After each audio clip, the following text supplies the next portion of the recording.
Hello, welcome to today's Daily Present. And today I have decided to follow on in my sequence of talks about being a podcast guest and how to get yourself on podcasts and why it's a good strategy for authors, speak coaches, and the likes to promote themselves and become more well known. So today I'm going to talk about how you can create the ultimate media kit for podcast guests and thereby making it a no-brainer for podcast hosts to want to bring you on their show and to know right away if you're going to be the kind of guest that they really want on their show. So let's get into that. We'll talk again in a few moments a bit more about this after the titles. Let me make sure I've got the right ones. Gosh, my video clips have gone all over the place. What's going on here? For some reason, I've lost my Daily Present video clips. Here we go. Let's try this one. Welcome to the Daily Present with Johnny Ball. Monday to Friday, talking about public speaking and presentation skills and the tools of influence and persuasion. Dance along now. Wow!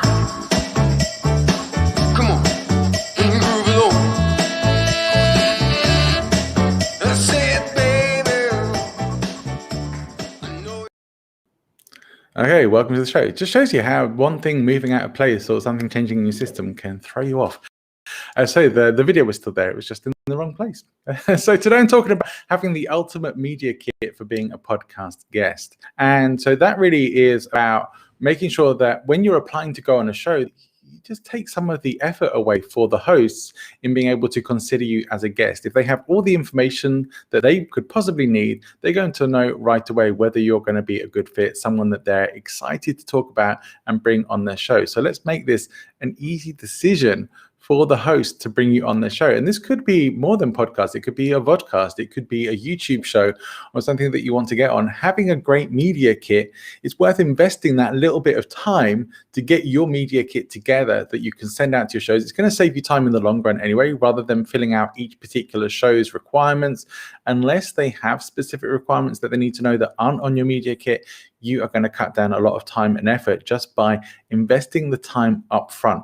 So I want to get into what you need to put into your media kit to make sure that you're getting invited on the kinds of shows that you want to go on. Now, this does, of course, depend on the kind of shows that you are looking to get on and your own profile and what you're looking to get out of being a podcast guest.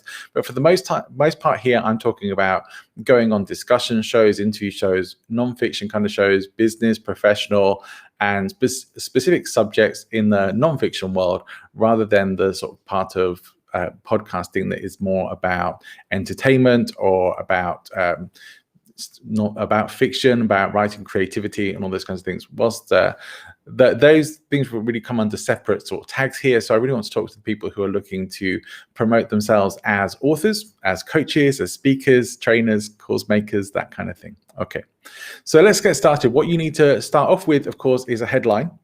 And this would be true for any news article, right? You want to make sure you don't bury the lead and that you put in your headline what is most important for them to know about you.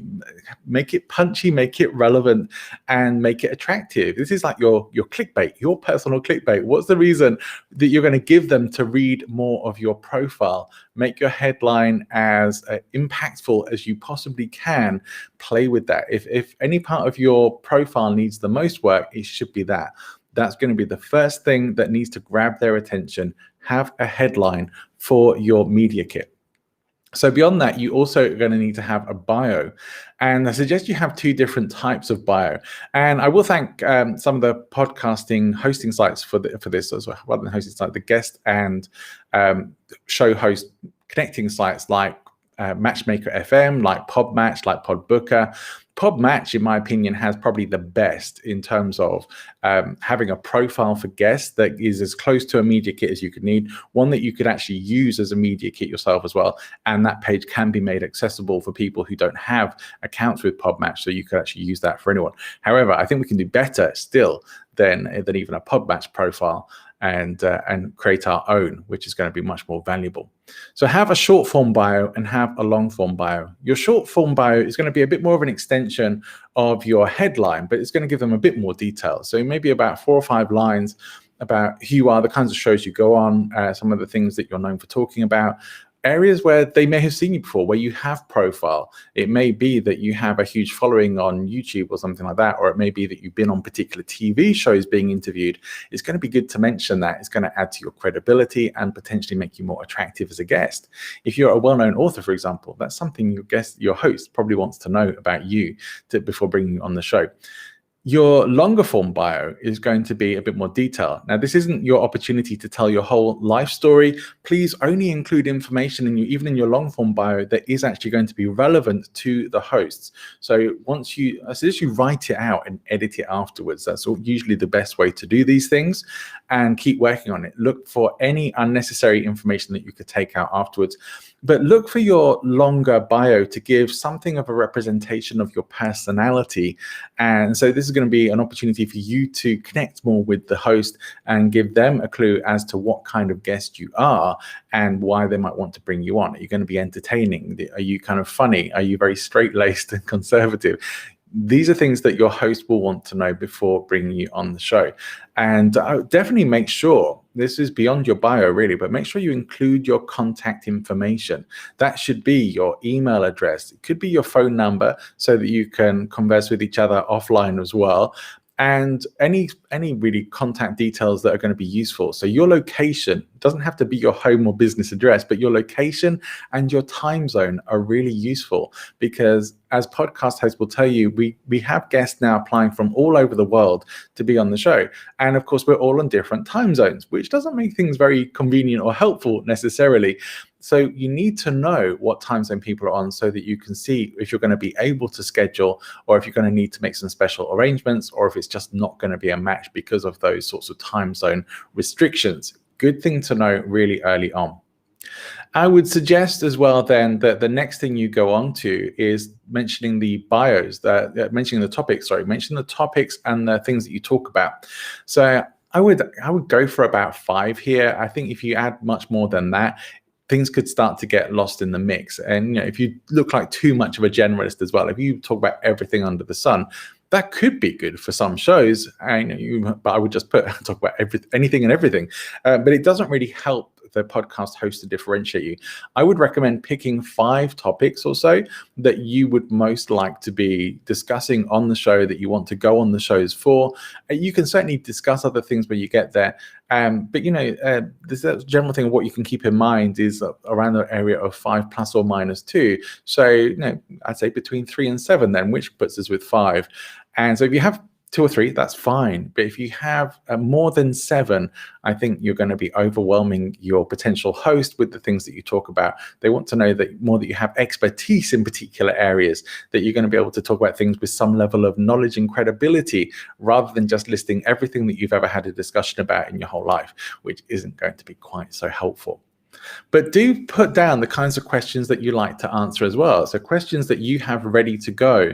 So things that they can ask you and know that, okay, if things get like they don't know what to say next, or things start to go dry up in one part of area, that they can have some questions prepared that they know are going to be great for you. You've answered them before, you're ready for them, you enjoy answering them, you have good feedback when you talk about them.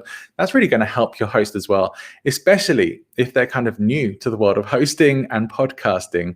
Then it's going to give them some clues as the kind of questions to make sure that they do ask you.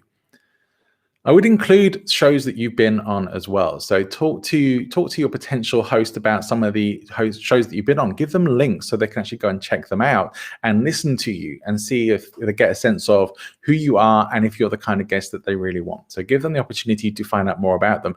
You could go the route actors go and have a bit of a show reel if you wanted to. I think that would be going a bit above and beyond and would require a bit of production value, but it could be valuable. It could be worthwhile. But I don't think it's essential. So just having some links to shows that you've been on, it only needs to be 2 or 3, is going to give people a pretty good idea about whether you're the kind of guest that they want to bring onto their show. I would say as well that beyond that, you want to have your promo strategies in hand. Hosts want to know how you're going to help them to promote the show. Do you have a huge social media following? It'd be a good idea to give your host an idea of, if you have a huge following on Facebook or TikTok or something like that, let your host know. If you've been featured on TVs, in magazines, where you have a lot of publicity and following, let your show host know that. It's going to add to credibility, but let them know as well how you can help promote that. If you have a huge list that you can put the show out to once it goes out as well, they want to know that too. They want to know that you're going to help them get listeners to your appearance. So that's a really great thing to make sure you include in your media kit as well. So the next thing then I would say is to make sure that you have your headshots. Have some headshots, some pictures that people can go and check out about you and find out more about you. And so see more about you, sorry. So you want about maybe 3 to 5 photos. Give people a selection, ones that, again, give an idea of not just what you look like, but also some of your personality. So if you're looking to give a very professional image, have images available for the host that they can use in the promo stuff that reflects that. If it's you speaking on a stage and looking very smart there, and that's what you want to put across, then make sure those images reflect that. If you want something that's more fun or just make sure it reflects your personality as best as possible. Make sure these images are clean. You want them in PNG or JPG format, and you want them as high quality as possible. So make sure these images are as high quality as you can possibly make them. So definitely have a selection there. Please have more than one. Also know that, for show hosts like myself, I'll use these images in promo materials, but often I want to use background removers to take away your background. Please try and have a simple background with no intense colors, and something that I can easily remove the background and it's not going to look weird, or I've got stuff in front of your face or the top of your head's cut off, which makes it very hard to use these images. And there is a real trend right now as well for people to be sending or having these profile headshot photos where their head is very much in the photo and is cut off at the top and some parts at the sides as well. And that's not very helpful for podcast hosts who want to use these pictures for artwork. So we do need to see your full head. It could be shoulders upwards. Think of it more like a passport photo. They won't accept it with the top of your head cut off. So make sure that your full head and face is in the picture that you send through, that you put up available in your media kit. That's going to make life a lot easier for show hosts, especially if they're going to use that. Make sure you're very happy with those images and they represent you well. One of my headliners messed up a bit here, but there is another thing that you need to include, and that is to have your call to action ready. What are you going to use as a call to action? What's the thing that you want to promote from the show? And if you have a particular giveaway that you can offer to the host's audience, then let them know that. Add that giveaway in as well. Tell them how they can link to it. If you have a book that you want to talk about on the show, it's a good idea to at least send the host an excerpt of the book, or have that available in your media kit, so they can get that or the whole book if you want, and make that available to them so they can check out more about you. And then if they're the kind of host who likes to do their research, as I do, then they will take a look at your book, at least skim it, if not read it more in depth, and talk to you more about that and what they've learned from it. So these can be good ways to get a good relationship before we've even spoken with your show host. I would say as well, definitely beyond the sort of help and promo stuff and having good headshots, and make sure you let your host know about your tech setup. So as much as possible, your host will want to know, what's your video and audio setup? And if they're using video, they will definitely want to know that. If they're just doing audio recordings, they'll want to have an idea or a sense of your audio capabilities. If you have any accessibility issues as well that your host needs to know about, let them know. If there's any sort of unique things that they need to take into consideration, or special needs and requirements, tech or otherwise, please let your host know so that they can prepare for that as well. Not as a way to selecting, just as a way to be prepared for bringing you on the shows. It gives them the full picture of who you are, and allows them to access you too. Now, I would recommend that when you actually send your media kit to a potential show host of a show that you want to be on, then also send with it, if you can, a video message. Because one of the things that I've always liked to do with my shows is to have a 15 to 30 minute conversation with guests, potential guests at least, to see if I feel that they're going to be a good fit, to have a chat about what we're going to talk about on the show, to think about perhaps the titles, get the date scheduled in, all that kind of thing. what I find now is I really don't have time for all of that. I really have to know pretty quickly whether they're going to be a fit or not. And I really want like a media kit and a 3-minute video from my potential guests to be able to bring them on, and then we're going to create the rapport on the show. It's just how it is. That is the perils of becoming more successful. The more shows you do, the more guests you have coming through, the less time there is available to be able to spend filtering through the kind of guests you want to bring on the show. Make yourself stand out. This is what sells newspapers, right? A good headline is the key here. That's probably the thing you need to focus on absolutely more than anything else. These are my tips for creating your ultimate media kit profile for being a podcast guest or a YouTube show guest. I'll see if I can put something a bit more formal together as a download for people, as an outline structure as well. But I think that's everything you would possibly need to know. If you've got suggestions for what needs to go in a media kit that I haven't included, then tell me in the comments or contact me personally. I'd love to know. See if I can make this ultimate media kit even better. And I'm off to go and spend a bit of time working on my own media kit, make it even better than it already is. So I hope you've enjoyed this video and found it helpful. Please make sure that you like and subscribe if you're watching on YouTube. If you want to come and find my channel, it's Present Influence on YouTube. So you can find me there. Look for Present Influence. Click on that like button on the video and let me know if you find it helpful. Subscribe to the channel, click the bell icon, and you'll be notified of any live streaming and videos that are coming up. If you want to connect with me on Clubhouse or Twitter, the way to do that is my @ at the bottom here, John A. Ball, and I will be on there and look forward to connecting with you as well. For now, have an amazing rest of your day and rest of your week, and I hope this is useful for you. If it is, let me know, and we'll see you soon. Thanks for tuning in. Remember to like and subscribe, and make sure you follow me on social media.